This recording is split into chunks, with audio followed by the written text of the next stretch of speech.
Pourquoi certaines personnes s'enrichissent vite alors que d'autres travaillent dur toute leur vie, sans jamais sortir de la difficulté financière? Cette question dérange parce qu'elle remet en cause beaucoup de croyances.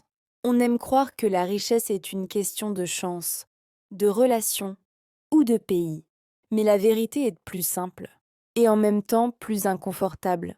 La différence entre ceux qui s'enrichissent vite et ceux qui n'y arrivent jamais se joue dans des choix invisibles, répétés chaque jour, pendant des années. Si tu comprends ces choix, ta trajectoire peut changer. La première grande différence, c'est la manière dont l'argent est perçu. Pour la majorité des gens, l'argent sert uniquement à consommer. On gagne de l'argent pour manger, pour s'habiller, pour impressionner, pour survivre. Dès que l'argent arrive, il repart. Mais les personnes qui s'enrichissent vite voient l'argent autrement. Pour elles, l'argent est un outil, un moyen de créer plus d'argent, pas seulement un moyen de dépenser. Elles se posent toujours la même question. Comment cet argent peut-il travailler pour moi demain? Warren Buffett a résumé cette idée très simplement. Il disait que les riches achetaient des actifs et que les pauvres achetaient des passifs en pensant que ce sont des actifs. Une voiture coûteuse peut flatter l'ego, mais elle appauvrit. Un business discret peut sembler banal, mais il construit une liberté. Ce n'est pas ce que tu montres qui détermine ta richesse, c'est ce que tu construis en silence. La deuxième grande différence, c'est la vitesse de décision. Les personnes qui s'enrichissent vite n'attendent pas d'avoir toutes les informations. Elles savent qu'elles vont se tromper, et elles acceptent cela. Elles décident, elles agissent, elles corrigent. Les autres passent leur vie à réfléchir. Ils veulent être sûrs.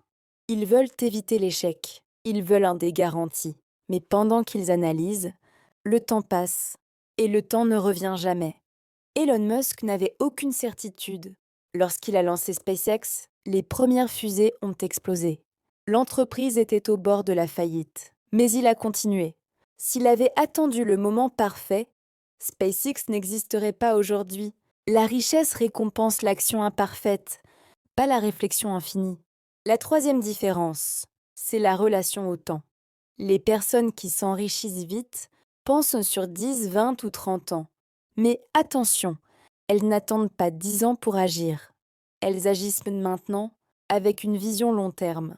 Elles acceptent de vivre en dessous de leurs moyens, de renoncer à certains plaisirs immédiats pour construire quelque chose de durable.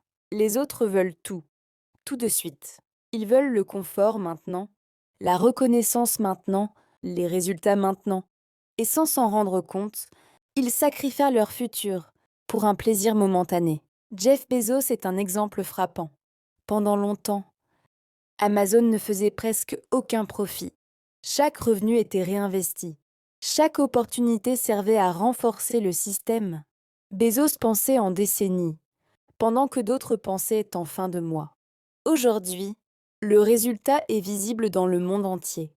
La quatrième différence, c'est l'apprentissage. Les personnes qui s'enrichissent vite n'arrêtent jamais d'apprendre. Elles lisent, elles observent, elles se forment, elles posent des questions. Elles comprennent que l'argent suit toujours la compétence. Plus tu deviens compétent, plus tu deviens précieux. Beaucoup de personnes, surtout en Afrique, travaillent dur, mais répètent les mêmes erreurs pendant des années. Ils appellent ça de l'expérience. Mais l'expérience sans remise en question ne mène pas à la richesse, elle mène à la stagnation. La cinquième différence, c'est l'environnement.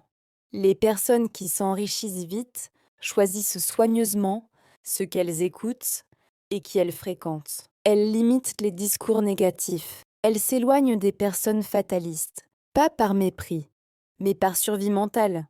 Ton environnement influence tes pensées, tes décisions et ton niveau d'ambition. Si tu passes ton temps avec des gens qui se plaignent sans agir, tu finiras par faire la même chose. Ce n'est pas une insulte, c'est une loi. La sixième différence, c'est la capacité à retarder la gratification. Les personnes qui s'enrichissent vite savent dire non. Non aux dépenses inutiles. Non à la pression sociale. non au besoin de prouver quelque chose. Elles comprennent que chaque franc économisé intelligemment est une graine plantée pour l'avenir. Cristiano Ronaldo n'est pas devenu une légende uniquement grâce à son talent. Il a accepté des sacrifices que beaucoup refusaient, pendant que d'autres profitaient, lui s'entraînaient. La discipline invisible crée toujours des résultats visibles. La septième différence, c'est la responsabilité. Les personnes qui s'enrichissent vite refusent de se voir comme des victimes. Elles ne disent pas « si le pays change, je réussirai ». Elles disent « qu'est-ce que je peux faire avec ce que j'ai maintenant ?» Cette question change tout. Même dans des contextes difficiles, certaines personnes avancent, pas parce que c'est facile, mais parce qu'elles refusent de subir. Enfin, la différence la plus importante, c'est la constance. Les personnes qui s'enrichissent vite ne cherchent pas des miracles. Elles répètent des actions simples, jour après jour, année après année. Les autres abandonnent trop tôt. Ils changent de stratégie avant que les résultats n'aient le temps d'apparaître. La richesse n'est pas un coup de chance. C'est une accumulation silencieuse de bonnes décisions. Si tu fais aujourd'hui ce que la majorité refuse de faire, tu vivras demain ce que la majorité n'aura jamais. Pour finir, souviens-toi de ceci. Ce ne sont pas les plus intelligents qui gagnent, mais les plus disciplinés. Commence là où tu es, avec ce que tu as. Mais commence maintenant. La liberté financière n'est pas réservée à une élite. Elle est réservée à ceux qui persévèrent.